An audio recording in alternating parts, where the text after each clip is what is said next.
दूसरी बात भाई और बहनों, इस पूरे प्रकरण को समझने के लिए एक बहुत ही विशेष आपको मैं उदाहरण दूंगा गुरुदेव के आशीर्वाद से। आपको मानना पड़ेगा कि हां वास्तव में गीता का ज्ञान बोलते समय काल का रूप बनाकर सतगुरु रामपाल जी ने अर्जुन को जो दर्शन दिए, ये आप और हम वर्तमान वाली आत्माओं के ऊपर एक बहुत बड़ा रहम है।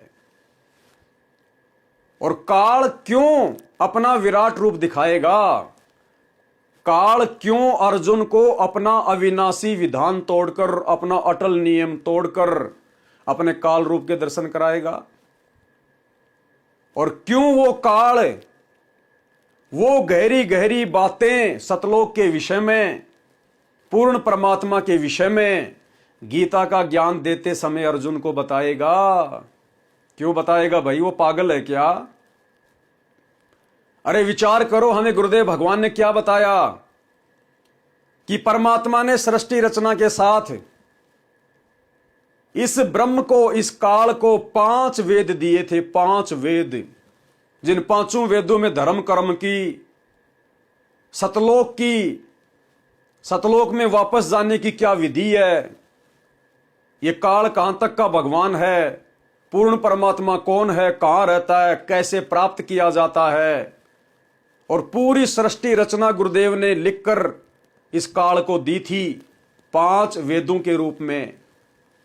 इस काल ने उन 5 वेदों को पढ़ा और क्या बताया गुरुदेव ने कि जो 5वां वेद था सूक्ष्म वेद, जिसमें इसकी पूरी पोल पट्टी खोल रखी थी भगवान ने, पूरा भक्ति का मार्ग बता रखा था, वो 5वां वेद इस काल ने नष्ट कर दिया कि अगर ये जानकारी जीवों के पास में पहुंच गई तो मेरा तो लोक खाली हो जाएगा, मैं खाऊंगा क्या, जीव तो सारे मुक्त हो जाएंगे। तो इसने परमात्मा के विषय में, परमात्मा की भक्ति के विषय में, सृष्टि रचना के विषय में इसने वो सारी जानकारी, उस 5वें वेद सूक्ष्म वेद को इसने नष्ट कर दिया, और बाकी 4 वेद इसने अपने बड़े बेटे ब्रह्मा को दे दिए। ब्रह्मा ने फिर आगे ऋषियों को दे दिए। तो विचार करो भाई और बहनों, जिस काल ने परमात्मा प्राप्ति की जानकारी, सृष्टि रचना की जानकारी जानबूझ के नष्ट की कि कहीं जीवों के हाथ न लग जाए, फिर वही काल गीता का ज्ञान देते समय अर्जुन को वही 5वें वेद की सारी जानकारी क्यों बताएगा? जिस काल रूप में दर्शन देने के लिए अपनी पत्नी दुर्गा को मना कर दिया, अपने 3 पुत्रों को दर्शन नहीं दिए, और काल की साधना करने वाले बड़े बड़े चुनक ऋषि जैसे, दुर्वासा जैसे, वशिष्ठ जैसे ऋषियों को उसने दर्शन नहीं दिए, फिर भला वो गीता अध्याय 11 श्लोक नंबर 32 में अर्जुन को इतनी आसानी से कैसे अपनी जानकारी देगा?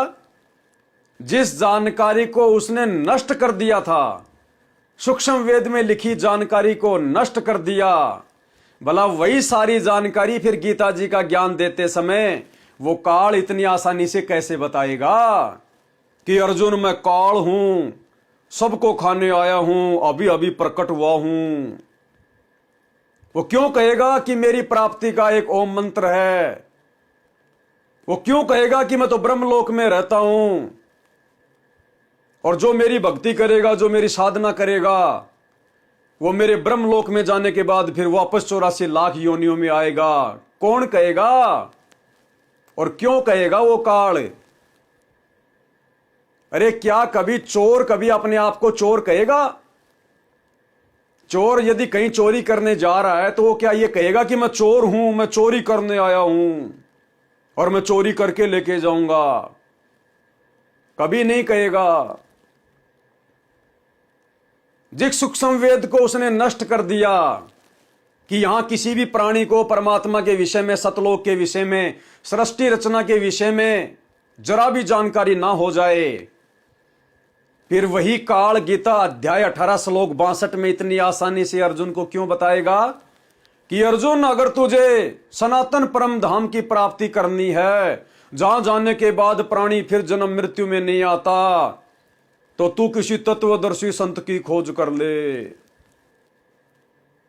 अरे जिसने परमात्मा के मार्ग को नष्ट कर दिया था, पांचवा वेद जिसने नष्ट कर दिया था कि किसी को परमात्मा की जानकारी ना हो जाए, फिर वही काल भला इतनी आसानी से अर्जुन को गीता का ज्ञान देते समय अध्याय 18 श्लोक 62 में क्यों कहेगा? वो तो सतलोक का रास्ता बता रहा सीधा सीधा, अपनी भी साधना को घटिया बता रहा है। गीता अध्याय 7 श्लोक नंबर 18 में कि मेरी साधना भी अनुत्तम है, घटिया है, जन्म मरण में रखने वाली है। अरे उसका तो काम है जन्म मरण में रखने का, वो तो खुद ही भगवान बन के बैठा है, फिर भला वो अपनी भक्ति को घटिया क्यों बताएगा?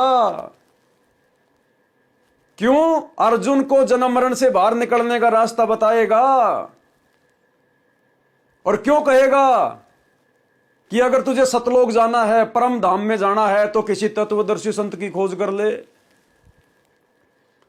अरे यहां तो इसने दुर्गा को भी इतना टाइट कर रखा कि मेरे किस ब्रह्मांड से अगर कोई जीव निकल गया तो मेरे से बुरा कोई नहीं है। और दुर्गा को इसने कंठ कमल में बैठा रखा है। कंठ कमल में बसे अविद्या, अविद्या यानी दुर्गा। इस काल ने दुर्गा को कंठ कमल में बैठा रखा है। कंठ कमल में बसे अविद्या, ज्ञान ध्यान बुद्धि नाश ही। ये दुर्गा कंठ कमल में बैठकर हम जीवात्माओं के ज्ञान को और ध्यान को और हमारी जो है बुद्धि को ये भ्रमित करके रखती है कि किसी भी प्राणी को 21 ब्रह्मांड से बाहर निकलने की जानकारी प्राप्त ना हो जाए, कोई यहां से निकल कर ना चला जाए। अरे जिस काल ने दुर्गा को जीवों को भ्रमित करने के लिए कंठ कमल में बैठा रखा है, वो काल इतनी आसानी से गीता जी में सारी बातें बता देगा अपने कालजाल से मुक्त होने वाली। अध्याय 4 श्लोक 34 में किसी तत्वदर्शी संत की खोज कर ले।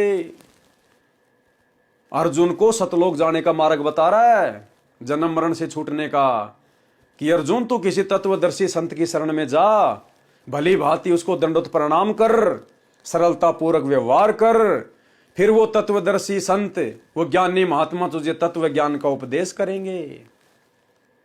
गीता अध्याय 15 श्लोक नंबर 104 में संसार रूपी उल्टा लटका हुआ वृक्ष, उस कबीर भगवान की पूजा करनी चाहिए, जड़ तो वो परमात्मा है।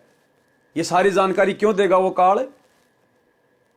अगर उसने ये सब जानकारियां देनी होती तो 5वें वेद सूक्ष्म वेद को फिर उसने क्यों नष्ट किया? उसमें सारी जानकारी ना थी, काल को दोबारा से इतनी मेहनत ही ना करनी पड़ती गीता का ज्ञान देते समय। तो भाई और बहनों, ये समस्त जानकारियां सतगुरु रामपाल जी भगवान ने, इस कबीर परमात्मा ने महाभारत के युद्ध में काल के साथ आंख मिचोली खेलते हुए दी है। वो अर्जुन को काल रूप उस काल ने नहीं दिखाया, वो काल रूप सतगुरु रामपाल जी भगवान ने दिखाया, ताकि आज हम विश्वास कर सकें। अन्यथा उसका तो अविनाशी नियम है कि किसी भी विधि से मैं अपना काल रूप नहीं दिखाऊंगा। अब आपके मन में फिर एक शंका आएगी कि महाभारत के युद्ध में तो काल भी अपना पूरा प्रयास कर रहा था अर्जुन के माध्यम से, और आप कह रहे हो कि कबीर परमात्मा सतगुरु रामपाल जी भी अपना पूरा प्रयास खेल रहे थे। फिर दोनों शक्तियां एक समय में कैसे अपना काम कर रही थी? क्या काल को नहीं पता चला? नहीं पता चला भाई और बहनों। समर्थ उसी को कहते हैं, समर्थ उसी को कहते हैं जिस प्रकार इसी काल के 21 ब्रह्मांड में परमात्मा ने मिनी सतलोक बना रखा है। इस काल को नहीं पता। ये प्रहलादपुरी, ये ध्रुवपुरी परमात्मा ने अपनी तरफ से उन आत्माओं को दी हुई है, काल को नहीं पता इनका। और ठीक इसी प्रकार काल नहीं जान पाया जिस प्रकार राम रावण युद्ध हो रहा था। रामचंद्र धनुष लेकर रावण की नाभि में तीर मार रहा था, नहीं मर रहा था, अंत में भगवान से पुकार की और प्रयास भी कर रहा था। उसी समय परमात्मा कबीर जी, यही सतगुरु रामपाल जी प्रकट हुए सूक्ष्म रूप में, और वो धनुष और तीर तो रामचंद्र जी के हाथ में दिखाई दे रहा है। वो तो अपनी वैसी कोशिश कर रहा है, लेकिन निशाना किसने मारा? कबीर परमात्मा ने, सतगुरु रामपाल जी ने। तो इसी प्रकार काल को लग रहा था कि सब कुछ मैं ही कर रहा हूं, लेकिन उसी प्रकार जिस प्रकार राम रावण युद्ध में राम को लग रहा था कि मैंने मार दिया, मैंने मार दिया रावण को, नहीं, अगर राम ने ही रावण को मारना होता या रावण राम से मरता तो भाई 6 महीने तक रावण की नाभि में राम तीर मार रहा था। विभीषण ने बता दिया था इसकी नाभि में अमृत कुंड है, जब तक वो नहीं सुखाओगे तीर मार के ये नहीं मरेगा। 6 महीने हो गए थे रामचंद्र जी को निशाना लगाते हुए, नहीं लगा। अगर रामचंद्र जी ने ही रावण मारा होता तो 6 महीने में मार देता। तो ठीक इसी प्रकार भाइयों और बहनों, अगर ये काल ने ही गीता का ज्ञान देना होता, सतलोक की जानकारी देनी होती, तत्वदर्शी संत की जानकारी देनी होती, तो 5वें वेद सूक्ष्म वेद को वो नष्ट ही ना करता। तो इसी प्रकार परमात्मा महाभारत के युद्ध में आंख मिचोली खेल रहे थे। जैसे राम रावण युद्ध के समय उस राम को नहीं पता चला कि किसने मेरा रूप बना के और रावण के नाभि में तीर मार दिया। तो इस प्रकार सतगुरु रामपाल जी परमेश्वर जी ने आप और हम आत्माओं के ऊपर एक बहुत बड़ी मेहर बख्शी है दाता ने, अन्यथा हमें कभी भी ये विश्वास नहीं हो पाता भाई और बहनों। इसलिए आज से पहले आत्मा सतलोक नहीं जा पाई, क्योंकि गीता का ज्ञान इतना क्लियर, इतने स्पष्ट रूप से, इतने सरल तरीके से जानकारी सतयुग में नहीं थी, त्रेता युग में नहीं थी, द्वापर पूरा बीत गया उस समय नहीं थी, द्वापर के अंत में जब कलयुग का प्रारंभ होने लगा उस समय महाभारत के युद्ध में यह गीता जी का ज्ञान दिया गया। और इस ज्ञान को समझे बिना, इस ज्ञान को पढ़े बिना और इतने सारे ये प्रमाण देखे बिना आत्मा कभी भी संतुष्ट नहीं हो सकती, काल के जाल से मुक्त नहीं हो सकती। इसलिए आप और हम पिछली पीढ़ी वाले भक्तों के ऊपर सतगुरु रामपाल जी भगवान ने यह विशेष मेहर बख्शी है। परमेश्वर जी ने ये गीता का ज्ञान बोला पूरा का पूरा। काल ने जो अटपट करनी थी वो उसने कर दी, वो भी परमात्मा ने समझा रखी है। लेकिन सतलोक के विषय में जो जो जानकारी हमें गीता जी से प्राप्त होती है, जिन जिन श्लोकों में, वो सारी जानकारी और काल के विषय में जानकारी, अरे जब काल ने अपने विषय में, अपने घटिया नियम के विषय में और अपनी शकल के विषय में जब अपने पुत्रों को जानकारी नहीं दी तो भला अर्जुन उसका क्या लगता। तो ये दया सतगुरु रामपाल जी भगवान ने बख्शी, क्योंकि ये परमात्मा समर्थ है, ये किसी का भी रूप धारण कर सकता है, ये अक्षर पुरुष का रूप भी बना सकता है, ये काल का रूप भी बना सकता है, ये ब्रह्मा विष्णु महेश का रूप भी बना सकता है, ये किसी का भी रूप बना सकता है, क्योंकि ये अनंत कोटि कलाओं का प्रभु है। अब आपको उदाहरण देता हूं 2-3 कि हां परमात्मा भी काल का रूप बनाता है। एक समय गुरुदेव ने सत्संग में बताया कि गरीबदास जी महाराज जी जिस समय थे वहां पर एक रूपनगर रियासत का राजा था मुसलमान, वो हिंदुओं से द्वेष करता था। उसने हिंदुओं के ऊपर एक्स्ट्रा टैक्स लगा दिया। जब गरीबदास जी के पास में टैक्स लेने आए तो गरीबदास जी ने कहा कि भाई इतना ज्यादा टैक्स कैसे दिया जाएगा, और ये टैक्स यदि पूरी जनता पे लागू किया तो हम भी देंगे भाई, राजा के नियम को फॉलो करेंगे, और यदि हमें हिंदुओं के ऊपर स्पेशल टैक्स लगाया है तो हम नहीं देंगे। तो सैनिकों ने कहा कि केवल हिंदुओं के ऊपर लगाया है। तो गरीबदास जी ने मना कर दिया कि कह दो अपने राजा से कि हम टैक्स नहीं देंगे। अब वो राजा बड़ा अन्यायी था, मुसलमान था, लोगों को डरा के रखता था, उसका आतंक था। जो उसकी बात नहीं मानता था उसको या तो घोड़ों के पीछे रस्सियों से बांधकर घिसवाता था या फिर भूखे शेर के पिंजरे में डाल देता था ताकि आगे से राजा की अवज्ञा करने की कोई हिम्मत ना करे। तो राजा को जाकर सारी बात बताई। राजा ने कहा कि उनको बुलवाओ। गरीबदास जी के पास संदेशा गया कि आपको राजा ने बुलाया है। तो गरीबदास जी और साथ में उनके 5-7 भगत चले गए। अब राजा ने सोचा कि उसको सजा देनी है, उसने मेरी आज्ञा की अवहेलना कैसे करी। तो उस दिन पूरे नगर को इकट्ठा कर लिया गया। लोग भी तमाशा देखने आ गए कि आज राजा जो है उन लोगों को सजा देगा और भूखे शेर के बाड़े में, उसके पिंजरे में डालेगा और शेर उनको खाएगा, हम तमाशा देखेंगे। राजा और रानी भी एक मचान पर बैठ गए ऊपर। गरीबदास जी को और उनके भक्तों को भूखे शेर के बाड़े में खड़ा कर दिया गया और शेर को छोड़ दिया गया। अब शेर जैसे ही गरीबदास जी की तरफ खाने के लिए लपका, उसी समय गरीबदास जी ने आशीर्वाद भरा हाथ शेर की तरफ कर दिया। गुरुदेव ने बताया उसी समय वो शेर जो खाने के लिए लपका था पूंछ को कुत्ते की तरह दुबा के गरीबदास जी के चरणों में आकर उनके चरण चाटने लग गया और बैठ गया। और उसी समय गरीबदास जी खड़े हुए। तो ध्यान से सुनना जो सत्संग अभी आप सुनने वाले हो गुरुदेव के मुख से। जैसे ही गरीबदास जी खड़े हुए तो जितने भी लोग तमाशा देखने के लिए आ रहे थे और जो लोग जिस जिस भगवान को अपना इष्ट मानकर पूजते थे उनको उसी रूप में गरीबदास जी ने दर्शन दिया। कोई हनुमान जी का भगत था तो गरीबदास जी उसको हनुमान जी के रूप में दर्शन दिए। कोई माता जी का भगत था तो शेरावाली के रूप में उनको दर्शन हुए। कोई विष्णु जी का भगत था तो विष्णु के रूप में दर्शन दिए। हजारों लोगों को अलग अलग रूप में दर्शन दिए और राजा को काल रूप दिखाया। राजा को गरीबदास जी ने कौन सा रूप दिखाया? काल का रूप दिखाया। और राजा की सिट्टी पिट्टी गुम हो गई, चरणों में पड़ गया, माफी मांगे, बख्श दो परमात्मा, बख्श दो अल्लाह की जात। तो गरीबदास जी ने कहा भाई आगे से ऐसी गलती ना करना। और गरीबदास जी फिर उस शेर को लेके छुड़ानी में आ गए।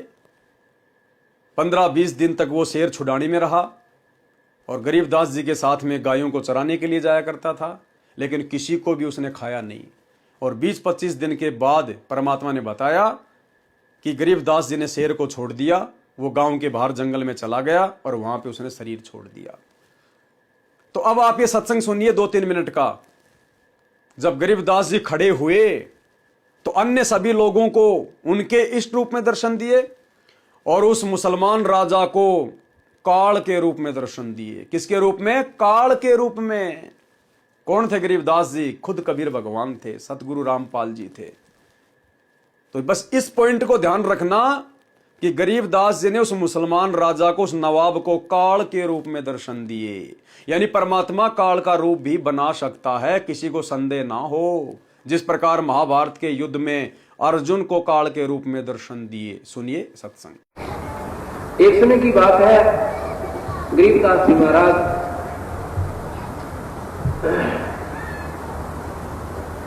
बहुत जमीन थी इनका और फरूख नगर की रियासत में छुड़ानी पड़ती थी। जदर जो पड़ता था शहर, ये फरूख नगर की रियासत में पड़ता था। तो फरूख नगर का नवाब बहुत बदमाश था। उसने क्या किया कि हिंदुओं के ऊपर एक विशेष कर लगा दिया, जमींदारों पर विशेषकर जो जमीन का। तो सबसे ज्यादा जमीन गरीबदास जी का। जब वहां पर वो पहुंचे उनके वर्कर कर्मचारी, तो महाराज जी ने पूछा भाई ये सभी पर लगा दिया या हमारे पर लगाया है, यानी हिंदुओं पर लगाया है? तो बोले काफिरों पर लगाया है। यानी तो राज साहब का जैसा वो माँ हुआ है कह दे, बंदी छोड़। बोले भाई हम फिर ये नहीं देंगे, आपका कारोबार नहीं देते, जा कह देते रहे राजा ने जाको उन्होंने 21-19 और लाई। तो राजा ने फिर संदेशा भेज दिया कि या तो फलाने दिन यहाँ पर उपस्थित हो जाए और नहीं तो घसीट के लाएंगे घोड़े गवाने के। गरीबदास जी महाराज के साथ 4-5 हमारे जैसे भक्त और साथ में गरीबदास जी फरूख नगर पहुंच गए। जब फरूख नगर पहुंचे पता चला कि वो मुर्जिम आ गए। राजा ऐसे जो उनकी आज्ञा की अवहेलना करने वालों को बहुत खतरनाक सजा देता था। उन्होंने या तो घोड़ों को पीछे बांध कर घुमा कर मारता था और या फिर एक ऐसा उसने मकान बना रखा था, चारों तरफ ऊंची कच्ची दीवारें बनवाकर मिट्टी की, और उसके अंदर बाड़ा कहते थे उसको, उसके अंदर उस दोषी को रोक देता था और साथ में भूखे शेर को पिंजरे से निकलवा देता था और वो भाग कर और शेर उनको ऐसे नचा कर मारता और खाता था। साथ में सारे नगरी वाले को कह दिया जाता था कि सभी आकर के उस तमाशे को देखेंगे बाई ऑर्डर, कि ताकि और भी इस बात से घबरा जाए कि राजा की बात का अवहेलना करने की ये बूढ़ी सजा होती है। गरीबदास जी को बाड़े में रुकवा दिया सभी भक्तों के साथ। राजा अपने मकान पर बैठ गया जहां पर राजा और रानी देख कर तमाशा देखा करते थे बैठ करके। चारों तरफ से दुनिया देख रही है और गरीबदास जी सामने बैठे हैं और 5-4 भगत हो गए तो वो साथ बैठे। भूखे शेर का पंजरा वहां से खोल दिया जाता है और शेर एकदम ऐसे टूट का पड़ता है कि जैसे अब खा जाएगा। बंदी छोड़ गरीबदास जी ने ऐसे कर दिया वो शेर जैसे कुत्ता होता है ऐसे दोनों दबोच लेता है और आंख के बंदी छोड़ के पैरों को चाटना शुरू कर देता है। बोल सतगुरुदेव। इस बात को देखकर सभी को पसीने आ जाते हैं। गरीबदास जी खड़े हो जाते हैं। अब खड़े हुए तो ऐसे नजर आए जो भी जिस इष्ट के रूप में देख रहा था उन्हीं के रूप में दर्शन दे रहे हैं और नवाब को कार दिखाई दे रहे।